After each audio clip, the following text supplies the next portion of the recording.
Tout commence sur l'île du Nord, à Wanganui. C'est le nom de ce fleuve auquel les Maoris de la région s'identifient. Une rivière sacrée de 290 km de long, devenue en 2017 le symbole de cette reconquête. Car après des années de revendications, le fleuve est déclaré être vivant. Une première dans le monde. Cette reconnaissance nouvelle donne droit à cette rivière au même respect que celui dû à un être humain. Revenir sur ces rives est devenu pour beaucoup de Maoris une sorte de pèlerinage, une manière de renouer avec ses origines. Nous avons de la chance d'avoir une belle rivière, la rivière Wanganui. Grâce à cette reconnaissance, ce nouveau statut juridique, cela reconnaît que nous, en tant que Maoris, avons une affinité particulière avec notre terre, notre environnement. J'ai grandi sur cette rivière. J'ai toujours été exposé à sa beauté, à la langue de notre Awa, notre tribu, à ce que la rivière Wanganui partage avec nous tous. Ce n'est pas réservé aux Maoris, mais nous, en tant que Maoris, nous pouvons entrer en connexion avec une nature aussi puissante que celle de la rivière. Se reconnecter, c'est tout le sens de ces raids en pirogue qu'Ashley organise avec son oncle George. Une aventure prétexte destinée à resserrer les liens et à réapprendre la langue maori au cœur de l'histoire et des légendes du fleuve.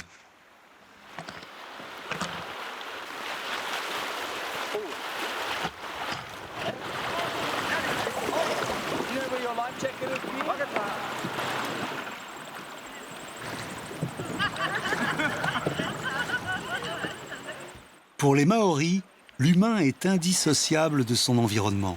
Wanganui est considéré comme l'ancêtre commun à toutes les tribus du fleuve.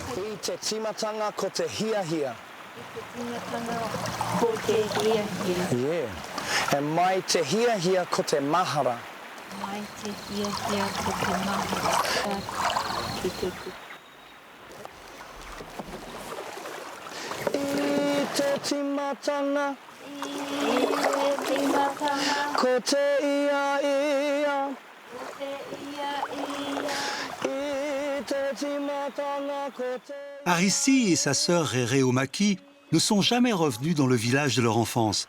Mais le nouveau statut de la rivière Wanganui a réveillé leur besoin de renouer avec leurs racines.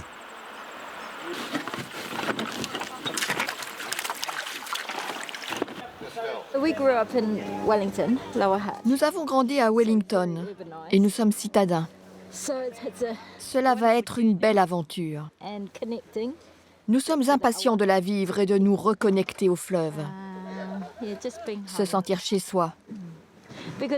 Parce que même si nous n'avons pas été élevés ici, nous sommes d'ici. Notre grand-mère a grandi avec sa grand-mère ici à la rivière. Mon père, lui, n'a jamais grandi ici et n'y est jamais revenu.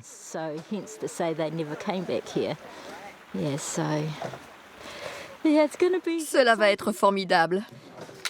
Je suis quand même anxieuse de revenir. Nous voulons juste nous reconnecter avec nos origines, avec notre identité. On commence à voir de plus en plus de gens venir. Ils peuvent ainsi voir leur village d'origine et s'y reconnecter. C'est un signe de transmission aux jeunes générations.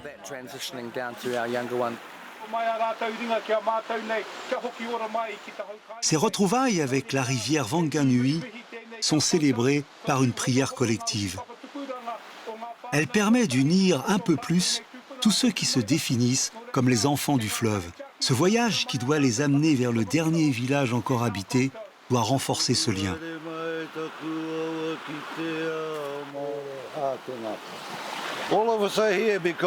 Nous sommes tous réunis ici, et pour ceux qui sont vieux comme moi, nous savons que nos racines sont ici.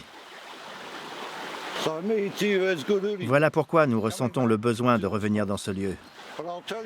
Notre généalogie est en commun dans ce monde-là. Nous sommes fragiles, nous sommes insignifiants. Mais dans toutes ces plantes vivent les générations qui nous ont amenés jusqu'ici. Vous comme moi, nous tuons. et détruisons cette nature. Alors je voudrais vous rappeler que quand nous visitons des endroits merveilleux comme celui-ci, nous devons en prendre soin pour les futures générations. Que nous nous trouvions ici ou là, il y aura toujours d'autres générations après nous qui posséderont notre ADN et qui viendront dans ce lieu merveilleux.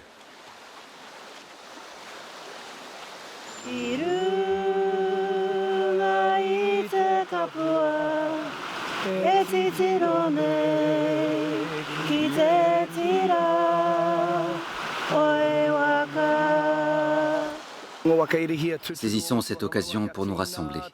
Rejoignez-nous, vivons unis.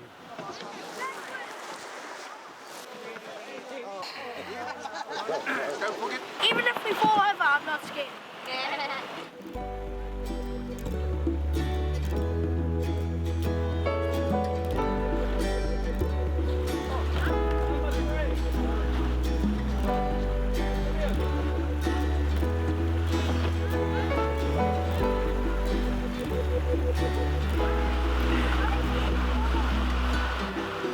Getting back to nature. Nous retournons à la nature. That's what I remember.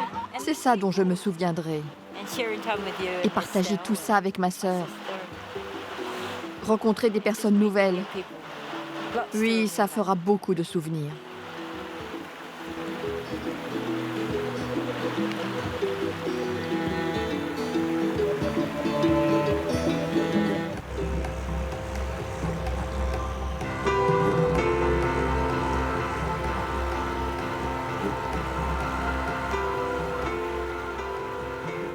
Élément fondateur de la mythologie maori, la rivière Wanganui était aussi, jusqu'à l'arrivée des colons, un axe important de communication.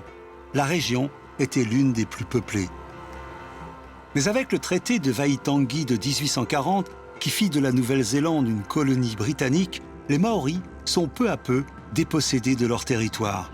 De 120 000 habitants à l'arrivée de James Cook en 1769, la population maori chute à 40 000 en 1900.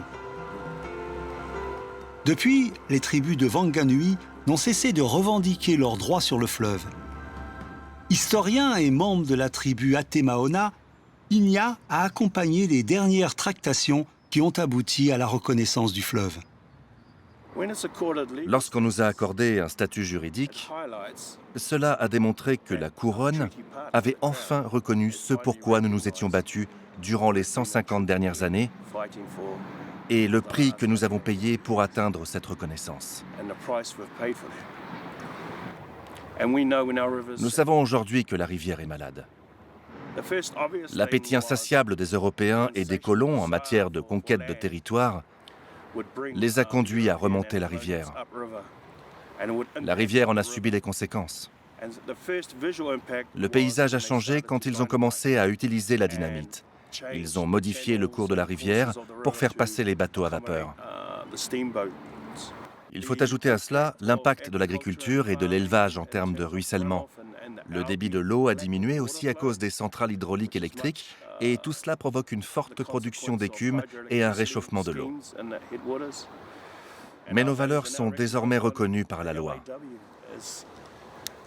Cela nous donne de l'énergie et de l'espoir pour la prochaine génération.